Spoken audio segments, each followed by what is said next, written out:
बिस्मिल्लाहिर्रहमानिर्रहीम, अस्सलाम वालेकुम। आज मैं आपके साथ शेयर करूंगी बहुत ही ज़बरदस्त ये टमाटर की चटनी, जिसको हम बिल्कुल डिफरेंट तरीके से बनाएंगे। और अगर किसी दिन आपका दिल ना हो सालन वगैरह खाने का, तो आप इस चटनी के साथ आराम के साथ 1 से 2 रोटी खा सकते हैं। बहुत टेस्टी ये बनती है। ये बनाने में भी बहुत आसान है और टेस्ट भी बिल्कुल डिफरेंट होता है इसका। तो चलिए बनाना शुरू करते हैं। तो सबसे पहले मैंने यहाँ पर लिए हैं 3 टमाटर। ये बड़े साइज के टमाटर है। टमाटर आपने अच्छे तरीके से पके हुए और रेड वाले लेने हैं। टमाटरों को अच्छे तरीके से वॉश और ड्राई कर लेना है। इसके बाद यहाँ हम इसकी कटिंग करेंगे। तो सबसे पहले हम टमाटर का ऊपर का हिस्सा रिमूव करेंगे और टमाटर को अपने सेंटर में से कट करके इसके 2 पीस कर लेने हैं। अगर आप ज़्यादा क्वांटिटी में चटनी बनाना चाहते हैं तो आप ज़्यादा टमाटरों का इस्तेमाल करेंगे। और ये चटनी बनती ही इतने मज़े की है कि अगर आप इसको एक दफ़ा बनाकर ट्राई करेंगे तो आपको इतनी ज़्यादा पसंद आएगी कि आप इसको बार बार बनाएंगे। अब इसके बाद हम एक फ्राई पैन लेंगे और इसको चूल्हे पे रखेंगे और चूल्हा ऑन कर देंगे और फ्लेम को बिल्कुल आपने मीडियम टू लो रखना है। और इन टमाटरों को हम फ्राई पैन में इस तरह से तरतीब से रख देंगे। आपने इसको इस तरह से रखना है कि इसके छिलके वाली साइड ऊपर की तरफ हो और अंदर वाली साइड नीचे की तरफ। अब इसके बाद यहाँ हम इसमें 8 से 10 जवे लहसुन के शामिल करेंगे।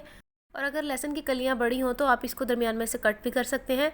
अब इसमें हम 1 से 2 टेबलस्पून कुकिंग ऑयल ऐड करेंगे। अब इसको हम कवर कर देंगे और कवर करके हम इसको इतना पकाएंगे कि टमाटर और लहसुन जो है वो थोड़ा नरम हो जाए। और फ्लेम को हमने मीडियम टू लो ही रखना है। 3 से 4 मिनट के बाद इसको हम खोलकर चेक करेंगे और इसको हिला लेंगे। और देखिए यहाँ टमाटर भी नरम होना शुरू हो गए हैं, लेकिन अच्छे तरीके से अभी ये सॉफ्ट नहीं हुए, इसलिए दोबारा इसको कवर करेंगे और इसको मजीद 5 से 7 मिनट के लिए पकाएंगे। 7 से 8 मिनट के बाद तो देखिए यहाँ टमाटर अच्छे तरीके से गल चुके हैं और बिल्कुल सॉफ्ट है। और टमाटरों ने काफ़ी ज़्यादा पानी भी छोड़ दिया है और टमाटरों के छिलके भी अच्छे तरीके से सॉफ्ट हो चुके हैं। तो हमने इनको रिमूव कर लेना है। किसी भी चिमटे की मदद से आप इसको रिमूव कर लें और फ्लेम को हमने ऑन ही रहने देना है। और साथ साथ टमाटर पक भी रहे हैं और इनके छिलके भी हमने रिमूव कर लिए हैं। और दोबारा हमने इसको कवर नहीं करना, इसको हम ऐसे खुला ही पकाएंगे ताकि इसका पानी अच्छे तरीके से ड्राई हो जाए। और साथ ही साथ हम इसको इस तरह से तोड़ते जाएंगे ताकि टमाटर अच्छे तरीके से पक जाएं और लहसन भी जो है वो अच्छी तरीके से सॉफ्ट हो जाए। तो यहाँ लहसन और टमाटर दोनों अच्छे तरीके से सॉफ्ट हो चुके हैं और पक भी गए हैं। उसके बाद हम कोई भी मैशर लेंगे और मैशर की मदद से हम इसको अच्छे तरीके से मैश कर लेंगे। और ये बहुत इजीली मैश हो जाएंगे क्योंकि हमने टमाटर और लहसुन को अच्छे तरीके से पकाया हुआ है। तो ये ऑलरेडी सॉफ्ट है, इसलिए आपको ब्लेंडर या मिक्सी जार में इसको पीसने की ज़रूरत नहीं है। हाथ से ही आप इसको आराम से कर लीजिएगा। तो देखिए अच्छे तरीके से मैश हो चुका है। इसके बाद हम फ्लेम को थोड़ा हाई करेंगे और टमाटरों के पानी को मज़ीद जो है हम ड्राई कर लेंगे। बस 1 से 2 मिनट में इसका पानी ड्राई हो जाएगा अच्छे तरीके से। उसके बाद आपने फ्लेम को ऑफ कर देना है और इसको अच्छे तरीके से ठंडा होने देना है। जैसे ही थोड़ा ठंडा होगा तो इसको हम एक बाउल में शिफ्ट कर लेंगे क्योंकि ये रेसिपी अभी कंप्लीट नहीं हुई। हमने इसमें और भी चीज़ें ऐड करनी है जो इस चटनी को मज़ीद टेस्टी बना देंगी। तो बाउल में निकालने के बाद सबसे पहले हम इसमें यहाँ ऐड करेंगे नमक हस्बे ज़रूरत।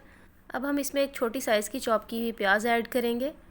बारीक कटा हुआ हरा धनिया शामिल करेंगे 1 टेबलस्पून भर के। और 1 टेबलस्पून ही हम बारीक चॉप की हुई हरी मिर्चें ऐड करेंगे। पुदीना ऐड करेंगे 1 टेबलस्पून बारीक चॉप किया हुआ ही। इसके बाद हम इन तमाम चीज़ों को अच्छे तरीके से मिक्स कर लेंगे। तो देखिए यहाँ तमाम चीज़ों को हमने अच्छे तरीके से मिक्स कर लिया है। तो ये चटनी हमारी रेडी हो चुकी है। अब इसको हम किसी भी सर्विंग बाउल में निकालेंगे। इस चटनी को आप रोटी के साथ खाएं, पराठे के साथ खाएं, पुलाव या बिरयानी के साथ खाएं, ये बहुत ज़्यादा टेस्टी लगेगी। लेकिन आप इसको एक दफ़ा ज़रूर बनाकर देखें, बहुत ही मज़े की रेसिपी है। और ट्राई करने के बाद अपना फीडबैक ज़रूर शेयर करें। और वीडियो अच्छी लगी हो तो लाइक और शेयर करना मत भूलें और साथ ही साथ मेरे चैनल को सब्सक्राइब कर लें। मिलते हैं एक न्यू रेसिपी के साथ, तब तक के लिए अल्लाह हाफिज़।